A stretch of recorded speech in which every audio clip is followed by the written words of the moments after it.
Hello viewers, আসসালামু আলাইকুম। আশা করি সবাই ভালো আছেন। আজকে আমরা দেখব চেঞ্জ স্পেস কমান্ডটা। তো চেঞ্জ স্পেস কমান্ডটা কী এবং কেন ইউজ করতে হয় এবং এটার সুবিধা কী সেগুলো আমরা দেখব। আপনারা দেখতে পাচ্ছেন আমি একটা ড্রয়িং ওপেন করে রেখেছি। তো চেঞ্জ স্পেস কমান্ডটা বেসিক্যালি হচ্ছে গিয়ে আমরা যখন মডেলে এবং লেআউটে কাজ করি, তো আমি যদি মডেলে যখন আমরা সাপোজ মনে করেন আমি আপনাদেরকে যদি দেখাই, এটা আমার লেআউটে একটা ড্রয়িং সেট আপ করা। আমি এখানে টাইটেলটা এখানে লেআউটে আছে, এটা কিন্তু মডেলে নাই। আপনারা এই টাইটেলটা ড্রয়িংয়ের লেআউটে, কিন্তু এই ড্রয়িংটা নাই। তো আমি যদি এটাকে ড্রয়িংয়ে নিতে চাই, এখান থেকে আমরা CHS যদি ইউজ করি, আপনারা দেখতে পাচ্ছেন চেঞ্জ স্পেস কমান্ডটা চলে আসছে। দেন আমি যদি এটা এন্টার ক্লিক করি, আপনারা দেখতে পাচ্ছেন এটা ভিউ পোর্টের ভিতরে চলে গেছে। সো আমি যদি এখন মডেলে যাই, আমি কিন্তু এই ড্রয়িংটা, এই টাইটেলটা এখানে পাবো। আবার যদি আমি এটাকে উপরে নিতে চাই, সো এটা সেম থিং, চেঞ্জ স্পেস এবং অবজেক্টটা সিলেক্ট করলে যে অবজেক্টগুলো আমি সিলেক্ট করব সেগুলো কিন্তু আমার মডেল ড্রয়িং থেকে চলে যাবে এবং এটা লেআউটে চলে আসবে। সে আমি এই টাইটেলের সাথে আরও কিছু জিনিস নিয়ে আসবো। এন্টার দিলাম, এগুলো কিন্তু এখন আমার লেআউটে চলে আসছে। এগুলো কিন্তু আমার এখন ড্রয়িংয়ে শো করবে না। আপনারা দেখতে পাচ্ছেন ফার্নিচারগুলো কিন্তু ড্রয়িংয়ে নেই, টাইটেলটাও ড্রয়িংয়ে নেই, কিন্তু এখানে লেআউটে কিন্তু শো করতেছে। তো এটাই হচ্ছে বেসিক্যালি চেঞ্জ স্পেসের কাজ। সো এটা ইউজ করতে গেলে আপনারা CH স্পেস দিলেই এই কমান্ডটা ইউজ করতে পারবেন, অথবা এখানে মডিফাইতে গিয়ে আপনারা এখান থেকেও এই সিম্বলটা চেঞ্জ স্পেস কমান্ডটা ইউজ করতে পারবেন। সো এটা অনেক সময় প্রয়োজন হয়। যেমন আরেকটা প্রয়োজন হচ্ছে, এটা আমি এই ড্রয়িংটা কাজ করেছি, এটা আমার কিছু রিভিশন করেছি বিভিন্ন জায়গায়। তো এই রিভিশন ক্লাউড আমাকে দিতে হয়। সো যে রিভিশন ক্লাউডটা আমি ড্রয়িংয়ে শো করতে চাই না, আমার ড্রয়িংটা আমি ফ্রেশ রাখতে চাই, বাট প্রিন্টে আমাকে বোঝাতে হবে যে এই অংশটায় আমি চেঞ্জ করেছি। যেমন এটা আপনারা দেখতে পাচ্ছেন, আমি যদি এটা প্রিভিউতে যাই, এখানে দেখতে পাচ্ছেন এই অংশটা, এই যে রিভিশন ক্লাউড দেওয়া এই অংশটা আমার চেঞ্জ হয়েছে বা রিভাইজ হয়েছে। সো এটার এখানে আমি রিভিশন ক্লাউড দিয়ে দিয়েছি। এটা কিন্তু আমার ড্রয়িংয়ে নাই, এটা কিন্তু আমার ড্রয়িংয়ের উপরে লেআউটে দেওয়া আছে। সো আমি কিন্তু এটা ড্রয়িং আমার ফুললি ক্লিয়ার। সো আমি যদি এখন এই ড্রয়িংয়ের মধ্যে এই রিভিশন ক্লাউডগুলো প্রতিটা জায়গায় ইউজ করি, তো ড্রয়িংটা আমার ক্লামজি হয়ে যাবে, কাজ করতে অসুবিধা হবে, যার কারণে আমি এই জিনিসগুলো বাইরে রাখতেছি। আরও কিছু কাজ আছে চেঞ্জ স্পেসের, সেটা আমি আপনাদেরকে দেখাবো। সে মনে করেন আমি লেআউটে ড্রয়িংটা সেট আপ করছি। সো এই রুমটা আমি একটু ব্লু আপ করব, হাইলাইটেড করব, বা এই অংশটা আমি একটু জুম করে এখানে দেখাবো। সেটা আমি কিভাবে দেখাবো?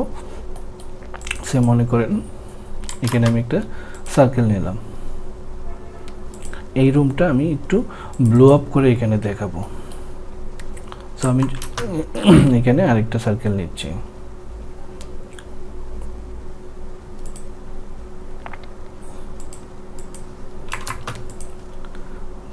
এই সার্কেলটা আমার এখানে, অথবা এই সার্কেলটাকে যদি আমি একটু ছোট করে নিই,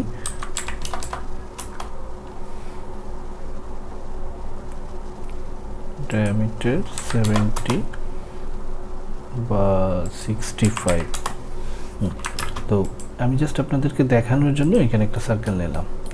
সো এই সার্কেলটা আমি নিলাম, এটা কিন্তু আমার ড্রয়িংয়ের ভিতরে, এবং আমি এই লেআউটটা করছি ড্রয়িংয়ের উপরে। লেআউটের এই সার্কেলটা নিয়েছি লেআউটের উপরে, এবং এটা কিন্তু মডেলে আছে ভিউপোর্টের ভিতরে। তো আমি এখন যেটা করব, এই সার্কেলটাকে আমি আগে ভিউপোর্ট করে নেব।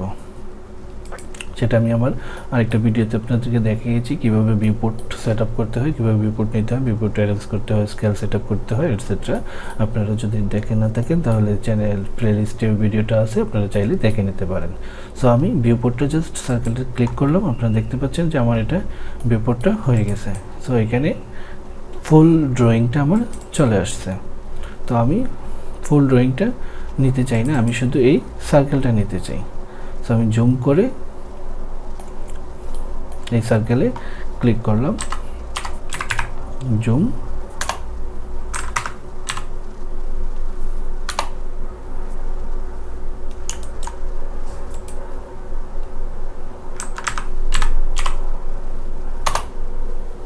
এখানে আপনারা জুম এক্সটেন্ডটা ক্লিক করলে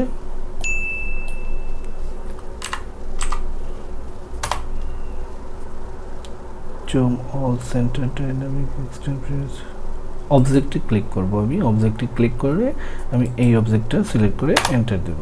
তো আপনারা দেখতে পাচ্ছেন আমার এই অবজেক্টেই সার্কেলটাই শো করতেছে। সো আমি যদি এটাকে আর একটু জুম করে নিই, তো ইনার সার্কেলটা কিন্তু আমার হাইড হয়ে গেছে। সো আপনারা দেখতে পাচ্ছেন এটা হাইড হয়ে গেছে। সো আমি এটাকে যদি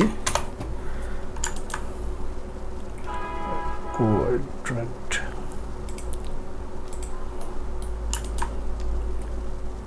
ট্রানজেন্ট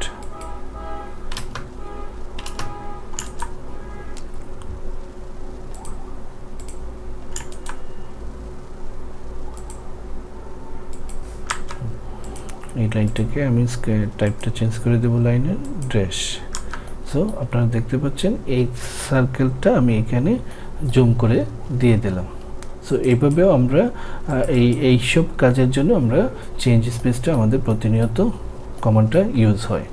সো আশা করি আমরা এই ভিডিওতে নতুন একটা কমান্ড শিখতে পারছি, এবং যদি ভিডিওটা আপনাদের উপকারে আসে, ভালো লাগে, অবশ্যই লাইক দিবেন এবং চ্যানেলটা সাবস্ক্রাইব করে পাশে থাকবেন।